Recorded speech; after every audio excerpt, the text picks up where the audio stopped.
Muito obrigada a todos que nos assistem no programa Seitonai, o modo feliz de viver.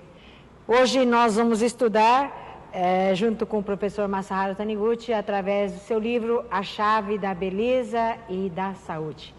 Um livro maravilhoso que nos auxilia na compreensão da causa dos diversos problemas de saúde que afetam a humanidade. E hoje o tema que nós vamos estudar é o mecanismo da cura das doenças. Quando se fala mecanismo da cura das doenças, dá para se entender, por exemplo, que a doença existe. Na Seitonai nós aprendemos que doença não tem existência verdadeira, embora esteja manifestada no corpo físico, não tem existência verdadeira. Por isso, ela se cura, ela desaparece quando a pessoa manifesta a fé num Deus verdadeiro e na existência da manifestação da doença. E aqui o professor, então, neste livro, na página 69, ele nos ensina o que é que promove, então, a cura, essa cura, entre aspas, das doenças. O que promove a cura de doenças é a força da vida, e não o poder dos medicamentos ou da cirurgia. Ministram-se medicamentos e efetuam-se cirurgias a fim de eliminar empecilhos e facilitar a ação da força da vida. Os empecilhos podem ser micróbios ou algum defeito na constituição do organismo. Alguns medicamentos destroem os micróbios, outros estimulam o organismo. A cirurgia repara defeitos ou lesões do organismo. Contudo, por mais que se ministrem medicamentos a um cadáver, a fim de matar os micróbios, e por mais que se efetuem cirurgias no intuito de reparar o organismo, é impossível ocorrer a cura porque nele já não está presente a força da vida. Aqui nós aprendemos então que os medicamentos e a cirurgia apenas auxiliam e retiram os empecilhos que estejam emperrando ou atrapalhando a livre manifestação da força vital. Mas o que efetivamente cura a enfermidade é a força vital, é a força curativa natural de que todos nós somos dotados, não só os seres humanos, como os animais, como os pássaros, enfim, tudo. Então, o professor escreve aqui: unicamente a força vital vivifica o ser humano e cura doenças. Porém, como se trata de força invisível e inaudível, geralmente ela é esquecida. E por isso, essa força misteriosa, invisível e inaudível é que faz o organismo produzir sucos digestivos necessários à digestão e assimilação dos alimentos. O que é importante, o que o professor continua aqui, a doença não é obra produzida por Deus. Se tivesse sido produzida por Deus, qual é a força que seria capaz de curar? Ela não passa de um estado em que nossa mente reprime o desempenho perfeito da vida que Deus nos deu. E para nos tornarmos sadios, precisamos eliminar por completo todos os pensamentos e sentimentos que reprimam ou perturbem o desempenho da vida.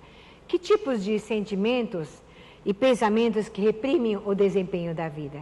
A vida é harmonia, a vida é paz. Todos esses sentimentos contrários a esses sentimentos próprios da nossa natureza divina, como raiva, mágoa, rancor, insatisfação ou desarmonia, todos esses sentimentos fazem com que prejudiquem ou perturbem o desempenho da vida. Aí o professor escreve: a tendência mental errônea de muitas pessoas que buscam a cura de seus males consiste em pensar incessantemente na doença no afã de obter a cura. E vejam só que coisa, as pessoas que pensam, puxa vida, está doendo aqui, qual será que é o meu problema, será que é muito grave, e vai para o médico, e se o médico constata que tem realmente uma anormalidade ali, isso fica gravado na mente da pessoa, a pessoa está pensando a todo instante, Outro dia mesmo, lá na Academia de Ibiúna, que é o local onde nós fazemos seminários de treinamento espiritual, uma senhora chegou para mim e disse: professora, fui ao médico porque eu estava sentindo umas dores aqui do lado, e o médico examinou e ele me disse que eu estou com uma verruga na vesícula. Eu disse: verruga na vesícula? Interessante, a gente pensava que verruga só pudesse se manifestar para fora do corpo, mas que estava com verruga. E desde que o médico lhe falou isso, parece que as dores aumentaram. E quanto mais ela pensa nessa verruga, diz que as dores aumentam. E realmente, pela lei segundo a qual manifesta-se aquilo que nós reconhecemos, ou como Jesus Cristo disse: seja-te feito conforme creste. Se nós acreditamos na existência de uma verruga, se nós acreditamos na existência de uma doença, quanto mais nós queremos curar, e nesse afã nós vamos procurar médicos e remédios, e vai ler livros sobre medicina que vão mostrar então quais são o grau de gravidade dessa doença, mais nós estaremos infundindo dentro de nós a crença de que essa doença existe. Por isso o professor escreve: mesmo quando oram a Deus para pedir a cura, elas concentram a mente na doença em si, em vez de concentrá-la em Deus. Consequentemente, a doença continua manifestada ao invés de se extinguir, o que está em conformidade com a lei mental, segundo a qual manifesta-se aquilo que é mentalizado. A filosofia da inexistência da doença opera uma transformação radical na mente, libertando a ideia de doença por meio da afirmação categórica de que ela não existe. Por essa razão, é o mais eficaz de todos os métodos de cura espiritual. Por isso, eu disse para essa senhora: separe o fenômeno que é manifestação da imagem verdadeira, que é a essência da sua vida. A essência da sua vida é vida perfeita de Deus. Então, contemple só essa perfeição. A minha vida é vida de Deus, meu corpo é corpo perfeito de Deus. E não fique com a mente presa às coisas do fenômeno. Não fique presa à existência dessa verruga. Contemple apenas a perfeição da sua vesícula criada à imagem e semelhança de Deus. Não segure com a mente a enfermidade no seu corpo. Negue a doença, negue a doença. O professor aqui fala sobre a importância de estar realmente negando a doença, porque justamente a força da palavra vai estar fazendo com que ela esteja realmente desaparecendo. Aí o professor escreve aqui: para muitas pessoas parece absurdo negar a existência da doença, mas isso porque, e nesses casos, a mente da pessoa considera a doença como existência verdadeira, e desse modo sustenta a manifestação da doença com a sua força criadora. Quer dizer, a sua mente está dando sustentação à existência da doença, e por isso que ela não desaparece. Por mais graves que se apresentem os sintomas da doença, se o paciente não ver a doença com os olhos da mente, e se ele mentalizar que ele não existe, isso surtirá grande efeito. Eu vou lhes apresentar agora o relato que o professor cita aqui, na página 156 desse mesmo livro. Um relato que, quando eu li pela primeira vez, eu achei realmente extraordinário. Ele escreve aqui o seguinte, que uma senhora contou um relato para o professor Masaru Taniguchi, que diz que a neta dela nasceu e levamos um grande susto, pois ela não tinha olhos. Imaginem só, nunca tive a oportunidade de conhecer ou defrontar com uma situação assim. Aí ela disse que ela consultou o médico-chefe da clínica oftalmológica e ele disse que depois que o bebê tivesse completado mais ou menos 100 dias de vida, tentaria uma cirurgia para abrir os olhos. Quer dizer, não é que não tinha olhos, ela tinha olhos, mas estava com a membrana recoberta. Uma coisa interessante, não? E daí, essa senhora disse: como eu já conhecia a Seichonoye, eu aprendi na Seichonoye que nesse momento nós não devemos estar acreditando na existência desse problema. nós precisamos negar e afirmar que a vida dela é vida perfeita de Deus. Então ela disse, assiduamente eu comecei a ler a Sutra Sagrada Chuva de Néctar da Verdade. Nós temos aqui a Sutra Sagrada Chuva de Néctar da Verdade, que contém as palavras da oração, que afirma que doença não tem existência verdadeira, que a enfermidade não existe, que o homem é filho de Deus perfeito. E a leitura contínua dessa Sutra Sagrada, ela tem operado assim realmente grandiosos milagres. Não que ela seja milagrosa, mas é que ela apazigua a mente da pessoa e faz com que a perfeição do seu interior se manifeste. Por exemplo, aqui na Sutra Contínua Chuva de Néctar da Verdade, na página 115, as palavras estão assim: não temas a doença, não temas a infelicidade. Não havendo temor na mente, não haverá úlcera nem inflamação. Se destruírem todas as ilusões da mente, desaparecerão qual sonho todas as infelicidades e doenças. Deus jamais criou tuberculose, disenteria, resfriado, tumor, nem qualquer outra doença. Doença nada mais é que projeção de ideias concebidas pelo homem em sua mente ilusão. Deves conscientizar a imagem verdadeira do homem, Filho de Deus onipotente, e eliminar tua ilusão mental. Quando se elimina a ilusão, desaparece todo o temor.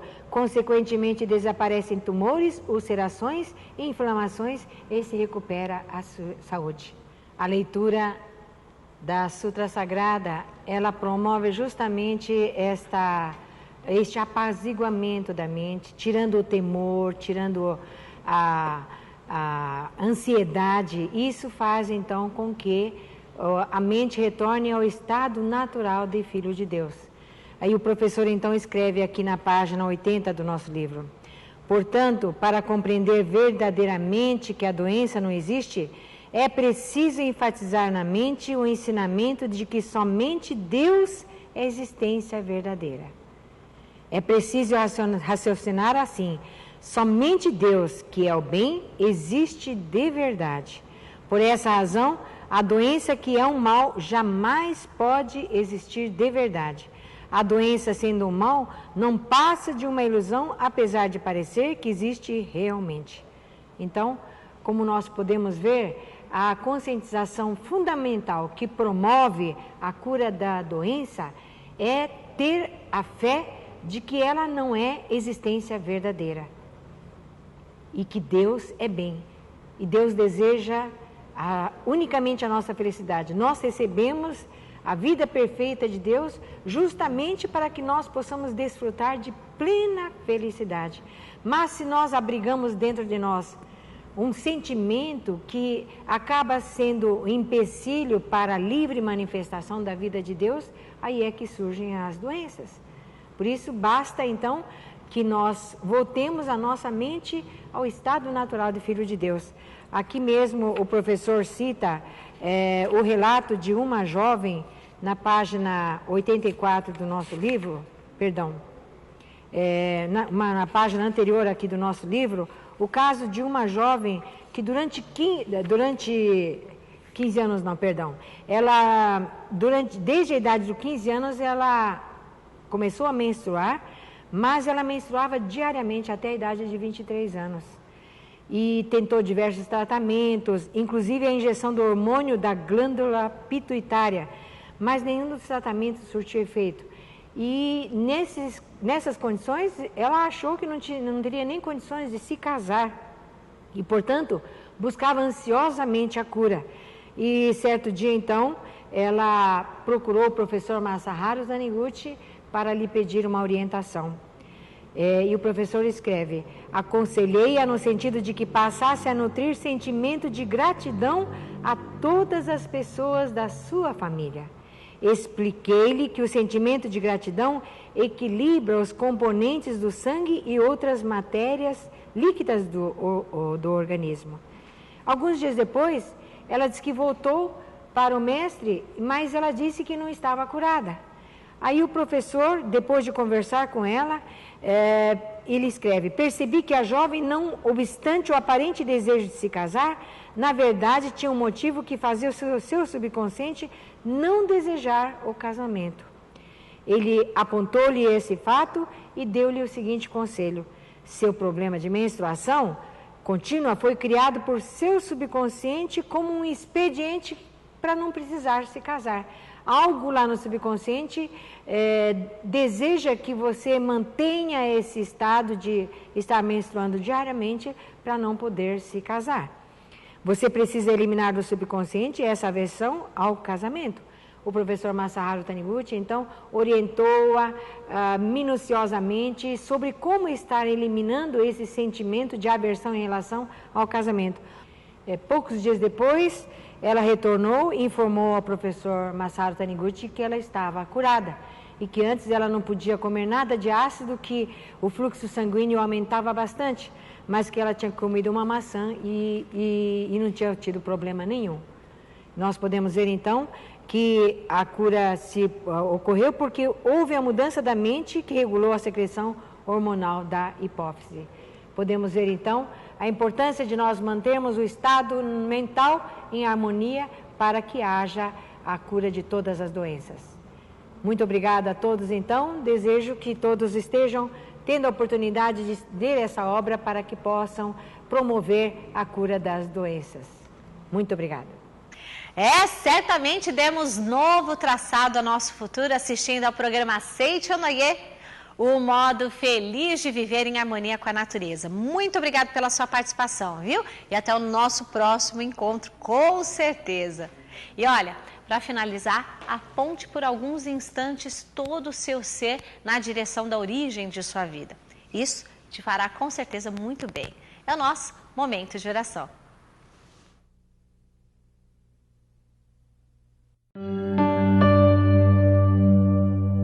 Oração para renascer em Deus. Renasci agora.